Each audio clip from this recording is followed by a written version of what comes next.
Bonjour et bienvenue dans l'almanach des Fées Célestes. Bonjour Yasmina, bonjour tout le monde. Je suis ravi de vous retrouver pour la présentation du bulletin astronomique pour la période du 26 juin au 3 juillet 2023, la deuxième phase de la quatrième lune de printemps nord et automne sud, même si on est déjà en été.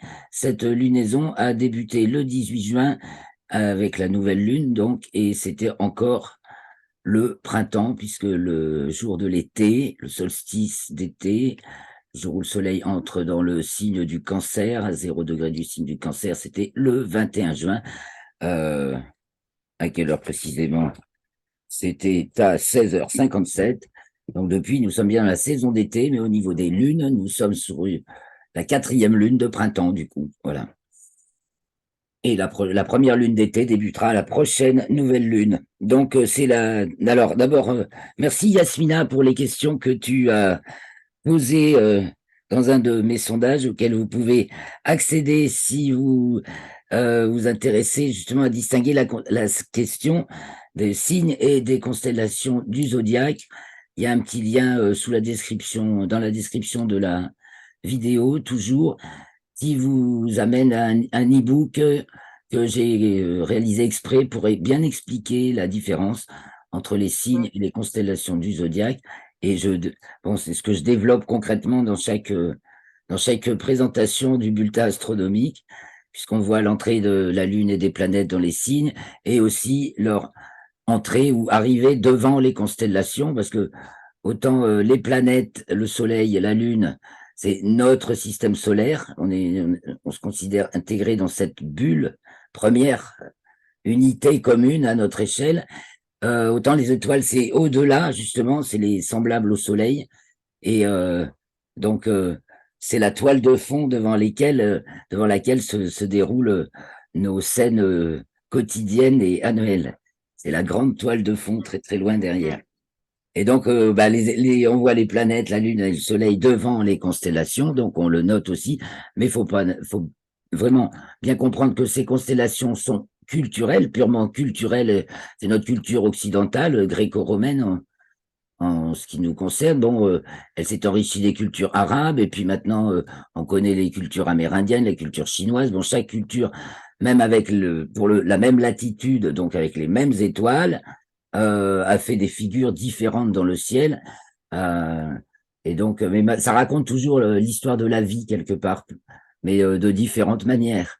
C'est Donc, vrai. les constellations qu'on connaît avec les noms qui portent les noms des signes du zodiaque qu'on connaît, pour celles qui sont sur l'écliptique, et puis toutes les autres, hein, c'est un pur produit culturel occidental. Faut quand même pas l'oublier. Mais bon, bah, ça nous sert à nous repérer, voilà.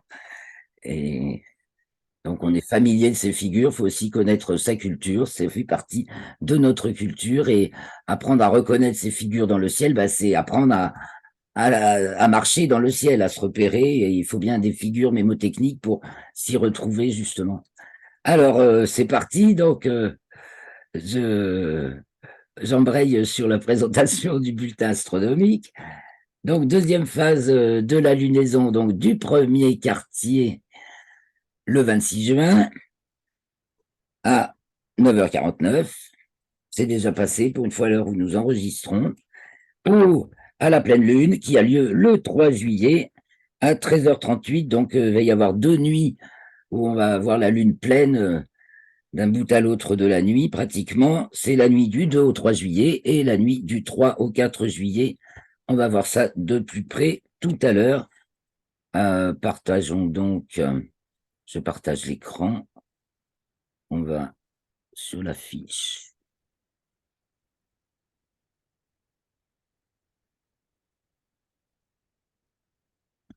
C'est ça, voilà.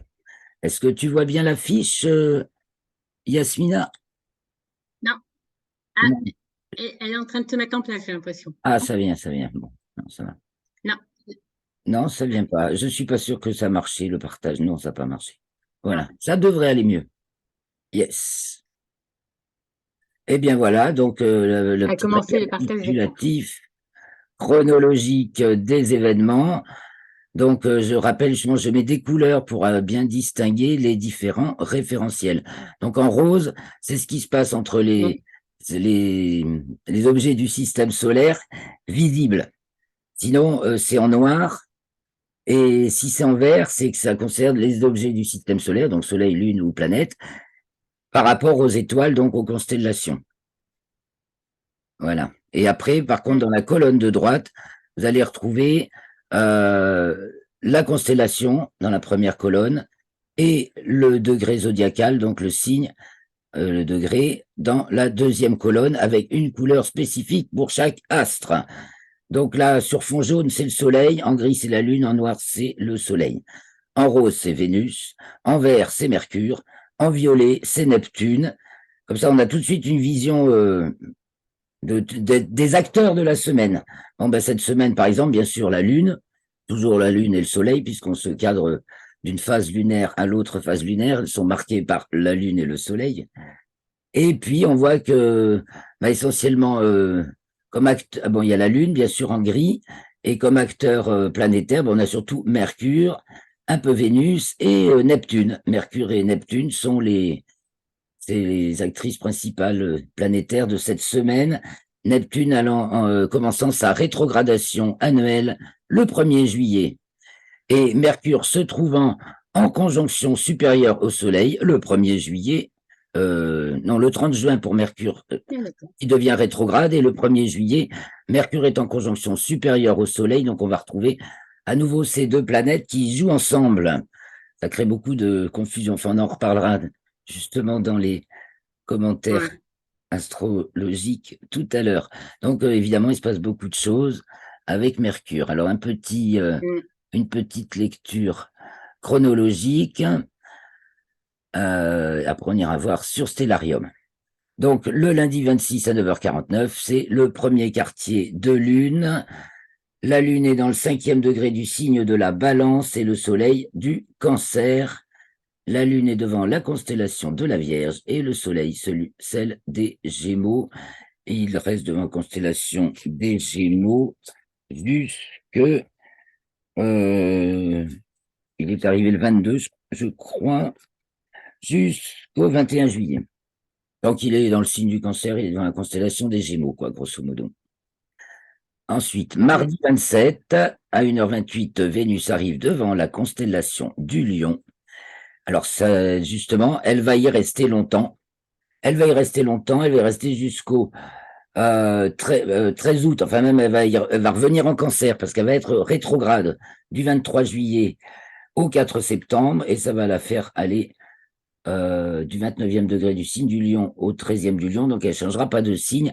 En revanche, elle revient devant la constellation du Cancer le 13 août et elle reviendra devant celle du Lion le 25 septembre.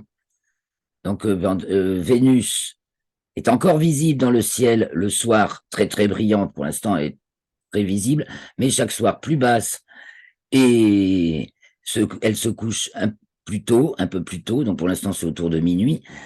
Et ça va diminuer, sa présence et sa hauteur diminue. Et fin juillet, on ne la verra plus. Et puis, elle sera en conjonction inférieure au Soleil le 13 août. Je crois bien, mi-août. Donc, ce mardi 27 juin 2023, après ce petit explication sur Vénus, qui doit donc être rétrograde devant la constellation du Lion, puis du Cancer, puis du Lion, enfin quand elle aura repris son mouvement direct, nous avons Mercure qui, elle, arrive devant la constellation des Gémeaux. Là, elle trace jusqu'au 10 juillet seulement, elle arrivera devant le Cancer, et qui rentre dans le signe du Cancer juste avant d'ailleurs, donc à la longitude 90 degrés, donc, et ensuite elle arrive devant la constellation des Gémeaux. Nous avons aussi Neptune qui atteint sa déclinaison maximale, ce qui est un peu lié au fait qu'elle elle va être stationnaire quelques jours plus tard et son mouvement va devenir rétrograde. Donc ça fait pareil, varier sa déclinaison. Donc elle est en déclinaison sud. Elle monte jusqu'à moins 2 degrés sud, et puis elle va redescendre jusqu'à moins 3 degrés le 4 décembre, et puis elle remonte comme ça. Elle remonte en déclinaison parce qu'elle est dans le signe des Poissons. Donc, globalement, sa déclinaison remonte, mais ça monte et ça descend, voilà, en raison de ces rétrogradations. Restons toujours mardi 27 juin et retrouvons encore Mercure qui est au périhélie, c'est-à-dire au plus près du Soleil. C'est pour ça que c'est en bleu. En bleu, c'est ce qui se passe du point de vue héliocentrique. De même qu'en marron, c'est ce qui se passe dans le plan équatorial, donc géocentrique, mais dans le plan de l'équateur et non pas de l'écliptique où on voit les signes du zodiaque. Là, c'est le plan de l'équateur avec les déclinaisons au-dessus, au-dessous du plan de l'équateur. Donc, ce mardi 27, il s'en passe des choses, hein. Donc, Mercure est au plus près du Soleil, dans le signe des Gémeaux en héliocentrique, et la Lune est conjointe à l'étoile Spica de la Vierge. Donc ça se verra dans le ciel. On va regarder ça avec Stellarium. Le mercredi 28, la Lune entre dans le signe du Scorpion et elle est à son nœud descendant qui est dans le 2e degré du signe du Scorpion, donc le 28 aussi, à 14h22. On dit que ces jours, il faut éviter de jardiner. Effectivement, quand la polarité change, c'est une histoire où on comprend bien si on pense polarité, inversion de polarité, on était en plus, on passe en moins. Bon, il y a un moment un peu trouble. C'est vrai que j'ai fait l'expérience de planter des arbres à un nœud, je ne sais plus lequel, c'était pas top, hein. Ça n'a pas donné un résultat fantastique. Passons à jeudi 29 juin. Alors, en héliocentrique, Mercure arrive dans le signe du Cancer, entre dans le signe du Cancer. Je dis qu'elle est tracée, quand elle est au périhélie, c'est que le plus vite, elle reste que 3 jours dans le signe des Gémeaux en héliocentrique, puisqu'elle a lié à son périhélie. Et donc, elle arrive vite dans le signe du Cancer. Vendredi 30, Mercure encore en géocentrique est à sa déclinaison maximale. Alors elle est hors limite zodiacale nord. Elle est au-dessus de 23 degrés 26 minutes, qui est la déclinaison qu'atteint le Soleil au solstice. Et elle est à plus 24. Elle est hors limite zodiacale nord elle descend jusqu'au 26 août. Et donc, elle passera en déclinaison sud le 21 août. Oui, après ça descend, elle va faire un petit crochet en dessous du plan de l'équateur, puis elle remonte. Voilà. Donc là, elle est hors limite zodiacale. J'ai oublié de marquer jusqu'à quand, mais je crois jusqu'au 7 ou dans quelques jours, en juillet.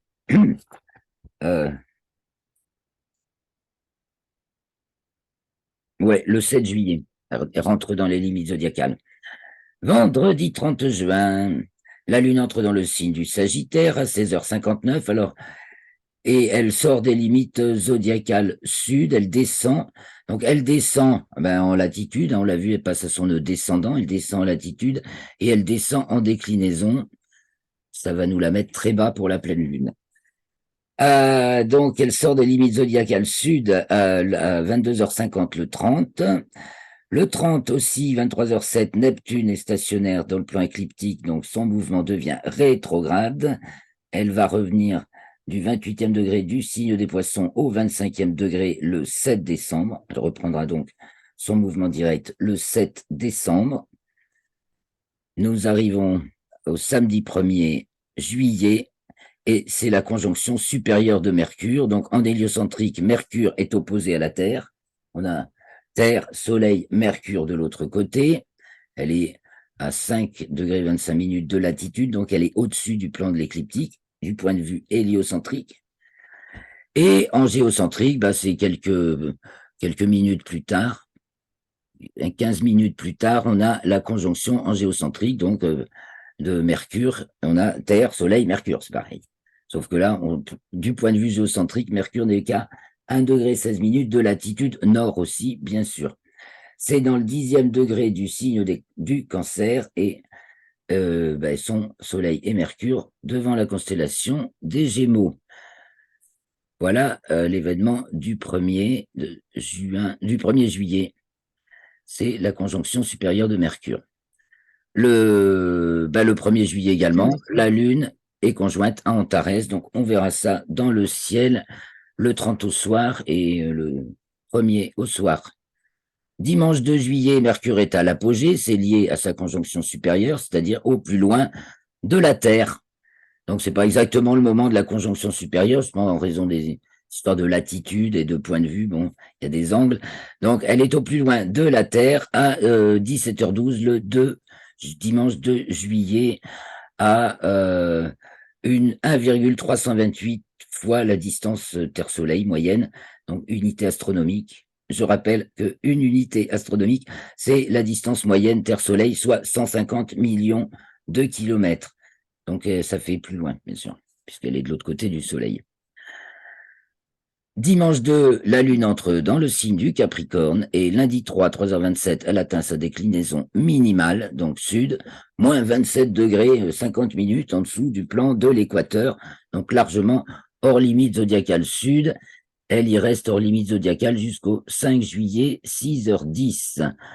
À ce moment-là, à sa déclinaison minimale, elle est dans le 5e degré du signe du Capricorne, devant la constellation du Sagittaire, toujours, à peu près.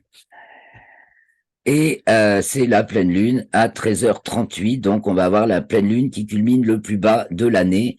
On va le voir aussi avec Stellarium. Elle se produit dans le 12e degré du signe du Capricorne, le soleil donc dans le signe du Cancer, devant la constellation du Sagittaire, la lune, que l'on voit au milieu de nuit, et le soleil des Gémeaux, donc qu'on ne voit pas puisque le soleil est devant. Avant de partir sur Stellarium, qu'est-ce qu'il faut relever en particulier dans les mais encore, on est encore dans les couchers du soleil les plus tardifs de l'année jusqu'au 3 juillet, en fait du 23 juin au 3 juillet. Depuis le 21 juin, les jours, la durée globale du jour diminue, mais elle se décale elle se décale vers le soir et encore de manière à faire avoir que les couchers du soleil soient les plus tardifs de l'année jusqu'au 3 juillet. Je rappelle que les levées de soleil les plus précoces ont lieu du 10 au 23 à peu près, juin, parce que c'est une question de l'équation de temps justement qui se décale, donc la culmination a lieu de plus en plus tard, aux alentours de 13h55, pour le méridien de Paris, à l'heure, avec nos 2 heures d'avance sur le soleil. Et donc voilà, donc coucher du soleil les plus tardifs de l'année, chez moi, ça nous fait du 21h40 à peu près. Nous avons Mercure, donc, puisqu'elle est dans l'alignement du soleil, on la voit dans le champ du coronographe Lascaux C3. J'ai mis une vue dans l'article, elle y est depuis le 24 juin, une vue du 25 juin. Nous avons l'étoile Mira de la baleine qui atteint son maximum d'éclat, comme tous les 11 mois. Mais on la verra pas parce qu'elle se lève à 4 heures du matin, donc c'est l'heure où le ciel s'éclaircit. Ça dure à peu près un mois. Donc l'année dernière, on la voyait bien, l'année d'avant aussi, mais là, ce coup-ci, elle est invisible et je crois que la prochaine fois, elle le sera encore. Donc, prochain maximum de Mira, ce sera fin mai de l'année prochaine. Et donc, comme c'est la baleine, ce sera pas mieux visible, peut-être encore moins même. Et nous avons au méridien à la minuit, le Vega, la nuit du 30 juin au 1er juillet, l'étoile Vega passe au méridien, donc culmine pile au milieu de la nuit. Ça aussi, ça se décale lentement au fil des millénaires, ça fait partie de la précession des équinoxes. En ce moment, Vega passe au méridien à la minuit, la nuit du 30 juin au 1er juillet. Et c'est le milieu de l'année déjà. Le 2 juillet à 14h sonne le milieu de l'année. Alors, voilà. On va voir Stellarium, sans perdre plus de temps. Donc, nous voilà dans la nature. À 17h30 le 26 juin, donc on va se centrer sur le soleil qui descend, qui descend.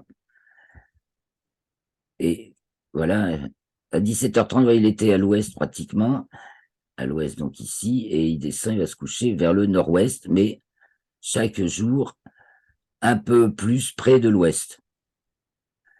Dès que le soleil est couché, on remarque Mars et Vénus, mais bon, c'est le jour du premier quartier, donc la Lune, grosso modo, elle culmine au début de la nuit. Bon, là, elle est déjà au sud-ouest, mais le soleil est couché, il est 22h31, oui.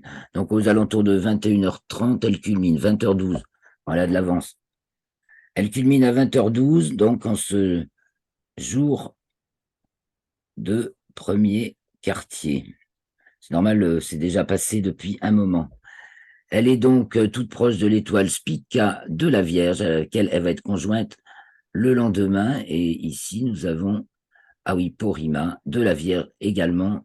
Mais la Lune, attention, elle est grossie 4 fois. Donc, on la voit au-dessus on la voit ce soir, puisque au-dessous d'une étoile qui est Porrima de la Vierge. J'ai remarqué que Stellarium, si je mets ma Lune grossie 4 fois, ne me donne pas les mêmes heures de lever, culmination, coucher. Et donc, c'est pas les heures fiables qui s'affichent là pour la Lune. Mais c'est à peu près ça, mais à quelques minutes. Ah, d'accord. Bon, c'est pas grave. Alors, à part la Lune, qui est donc en demi-lune, c'est pour ça que c'est intéressant de montrer quand même sa phase.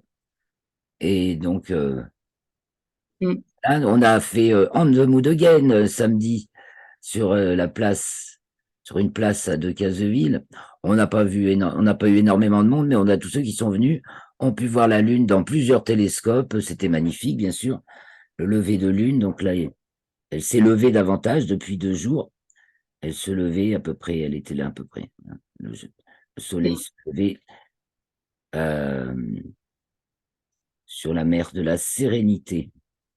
Bon, alors revenons à notre ciel avec Vénus et Mars, c'est du côté de l'ouest, le soir immanquable. Vénus et Mars.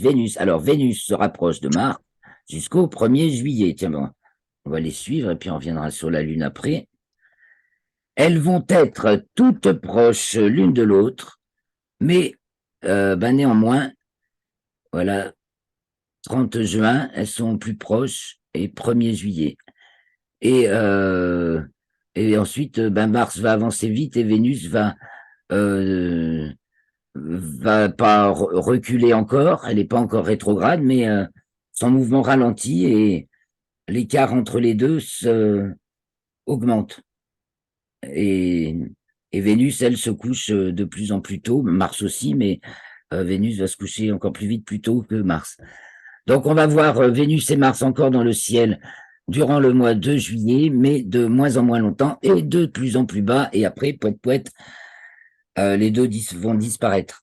Donc Mars et Vénus vont profiter dans le ciel du soir de juillet et encore donc de fin juin, puisque nous sommes encore fin juin.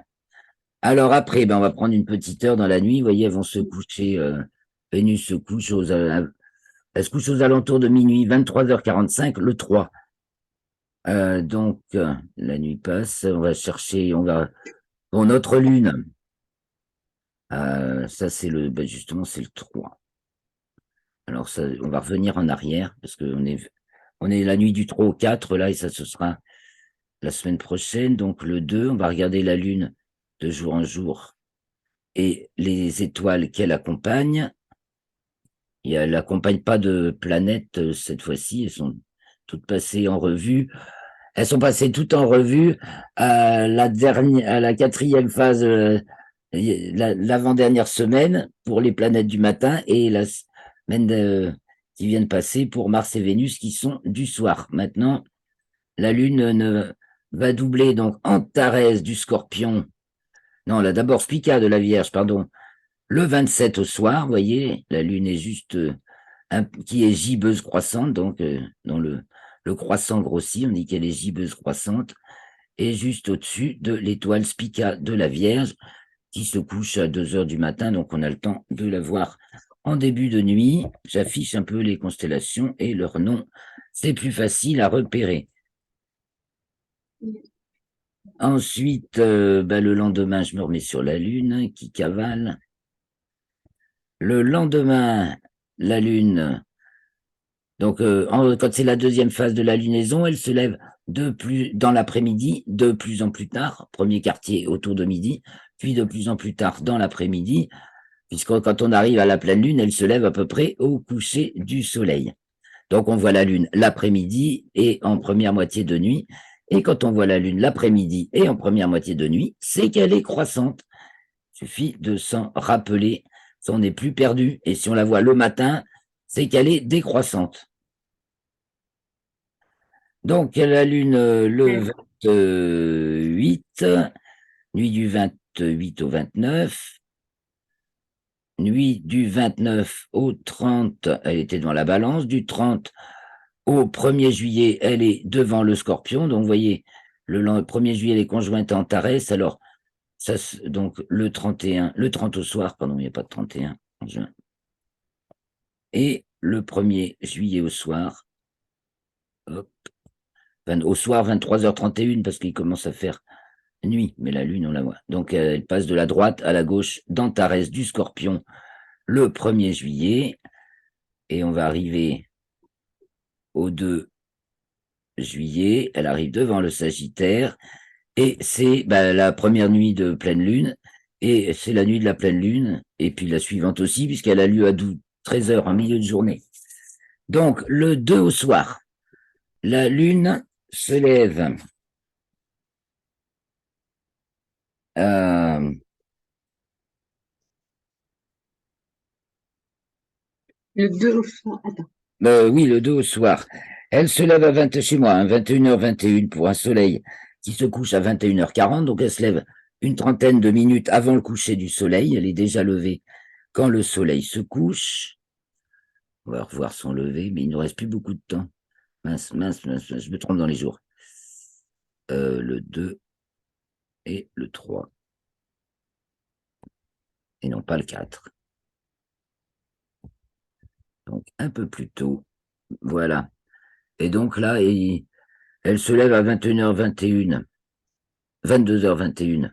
Le 3, ben non, je vais être le 2, moi. Bon, le 2, ah, là voilà. Le 2, elle se lève avant, une demi-heure avant le coucher du soleil, à peu près. Donc, devant la constellation du Sagittaire, elle traverse la nuit et culmine aux alentours de 1h25, très bas. C'est sa plus basse culmination. Euh, ben, pour ma latitude, 44-30 à peu près, 45, elle culmine à 16 degrés de hauteur, c'est vraiment pas haut. Et à Paris, ça lui met encore 4 degrés, 4-5 degrés de moins, donc 11 degrés de hauteur. Elle rase les murs, enfin, elle rase le bitume. C'est la plus basse pleine lune de l'année, tandis que, évidemment, les pleines lunes d'hiver sont les plus hautes pleines lunes de l'année. Mais là, il y a l'accentuation, il y a une accentuation de plus en plus avec le fait que elle est de plus en plus en même temps en déclinaison sud et en latitude sud, par exemple. Donc, ça accentue sa déclinaison sud. C'est pour ça qu'elle sort des limites de zodiacales de plus en plus. Bon, alors, un petit coup d'œil dans le Ah, ciel d'accord. du matin. Alors, on traverse la nuit, donc elle se couche, voilà. Elle se couche au sud-ouest, donc avant le coucher du soleil, la première nuit, et après, avant le lever du soleil, le 3 au matin, et après le lever du soleil, le 4 au matin. Tournons-nous vers l'est, car nous avons des planètes à voir. Déjà, dès le milieu de la nuit, Saturne, elle se lève maintenant 0h30, donc elle est très vite observable. Elle est donc après, elle est observable jusqu'à la fin de la nuit, devant la constellation du Verseau. Ensuite, nous avons Neptune, tiens, on va la trouver toute seule. Là, pim, au-dessus du petit rectangle qui est là sous les poissons. Neptune qui commence tout à fait à être observable avec au télescope, bien sûr. Bon, il y a la Lune qui devient envahissante cette semaine, mais comme c'est en fin de nuit, tant que c'est le début de la semaine, ça va, pas de la période. À partir du 1er juillet, c'est plus la peine. Et nous avons Jupiter qui se lève. Schlouk, Jupiter qui se lève aux alentours de 2h30, de 2h45, 2h45, 3h. Et il y a même Uranus, mais qui est encore difficilement visible, qui est là et qui se lève aux alentours de 3h et des poussières. Donc le temps qu'elle émerge des brumes de l'horizon, on peut commencer à la chercher avec des jumelles. C'est pas mal. Mais on l'observera mieux après quand on va arriver à la nouvelle lune. Et voilà, et donc on ne voit pas Mercure puisqu'il y a des conjointes au Soleil. Et voilà pour les planètes. Donc pleine lune, les planètes du soir, Vénus et Mars, les planètes du matin, Saturne, Neptune et Jupiter. Et Uranus, mais on l'a encore difficile. Et ben, on va partager, donc l'article est en ligne depuis hier quand même. Et on va regarder un petit peu les photos. Bah tiens, alors, les images. Mercure dans le champ de Lascaux C3, je grossis un peu peut-être. Là, je sais pas si vous la voyez bien, voilà, ça c'est la vue du 25 Ouais. à 19h18 TU. Et ben, on voit bien Mercure, là, c'est un loup, on peut pas la louper, hein. Et donc, Ouais. on va la voir passer au-dessus du Soleil, puisqu'elle est en latitude nord. Mais elle est derrière le Soleil. Voilà, pour Mercure dans le champ de Lascaux 3. Alors, l'activité solaire fort intense ces derniers temps, un flash dans l'ultraviolet extrême, là, du 20 juin, je crois. Il y a eu, mais heureusement, c'était dirigé vers Vénus et Mars, pas vers nous, parce que comme elles sont dans la même direction. Euh, mais énormément de tâches et de groupes de tâches. Donc, j'ai mis deux photos, un petit filament solaire avec la taille de la Terre, hein, à côté pour comparaison. Et c'est voir la dimension relative de cette petite surface solaire par rapport à la Terre. Et là, donc, on a une tache très active et des filaments de plasma. Donc, le ciel, ben, au nord, au sud, à l'est, à l'ouest et au zénith. Au zénith, à minuit, je vous mets le zénith, on ne l'a pas montré sur Stellarium. Si vous vous couchez par terre, ben, vous avez au milieu de la nuit, donc Vega, qui passe pratiquement au zénith, hein, à plus de 80 degrés de hauteur, 85, 84. Donc, autour, vous avez le cygne, vous avez la tête du dragon et Hercule qui entoure le zénith. Évidemment, vous voyez surtout Vega. Alors, donc, Mira, on en a parlé. Donc, Vénus, bah, le ciel du soir. Mars, une petite photo de. Alors, un des derniers panoramas de Mars par Curiosity, mais on l'a déjà montré, je crois, il y a 2 semaines, mais c'est un assemblage d'images avec la lumière du matin et la lumière du soir, en plus. Assez saisissant. Il y a des liens pour en voir plus. Ça va bientôt changer de saison sur Mars, le 8 juillet. Saturne, enfin, une petite Saturne, nouveau cru de Saturne, magnifique photo de Saturne, dont les anneaux sont inclinés de 7 degrés à peu près, là, vous voyez, l'inclinaison va globalement diminuer et dans une année, 2 ou 3 ans, on les aura-t-elles, ils seront exactement dans l'axe du visé, donc on aura un moment où on verra Saturne sans ses anneaux. C'est pas encore pour cette année, et là donc ça s'ouvre la pleine saison d'observation de Saturne. Donc localiser Neptune, bon, je il y aura il y aura des conséquences? Le fait qu'on on verra bon, pas ça se produit les tous les anneaux 15 ans. ou c'est ça? Ça se produit tous les 15 D'accord. ans, mais il s'efface. Faut suivre le cycle de Saturne. C'est une des traductions visuelles de l'inclinaison. Bah, c'est nous, en fait, hein, c'est surtout nous. Parce que Saturne est également incliné sur son axe de rotation, à peu près comme la Terre, 26 degrés, elle, nous 23. Et nous, comme nous, on bouge plus vite que Saturne, il y a le point de vue qui change, mais on se retrouve tous les 15 ans, à un moment donné, où les anneaux, on est pile dans le plan des anneaux, donc on ne voit pas les anneaux. Petite vue de l'ISS de la ville de Tunis.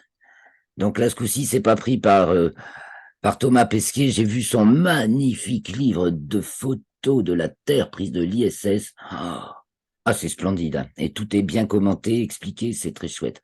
Et là, donc, c'est l'astronaute américaine, je me souviens plus très bien du nom, là, qui a fait une photo de la ville de Tunis. Donc, dans l'ISS, il continue. Une innovation dans la roue. Là, on réinvente la roue pour rouler sur des surfaces comme celle de la Lune ou de Mars. C'est voilà, un nouveau concept de roue qui éponge tous les chocs et qui est très robuste et qui permet les terrains difficiles avec des rayons qui sont rétractables et qui épousent les formes du terrain. Présenté au Salon du Bourget, donc voilà. Ça, c'est pas mal, hein? Et ouais, pour l'exploration. C'est pas mal. Ouais, Ouais, c'est vrai. l'astéroïde 150 milliards, enfin plus riche que toute la Terre réunie, qui va faire l'objet d'une mission des États-Unis, là, qui va partir en octobre.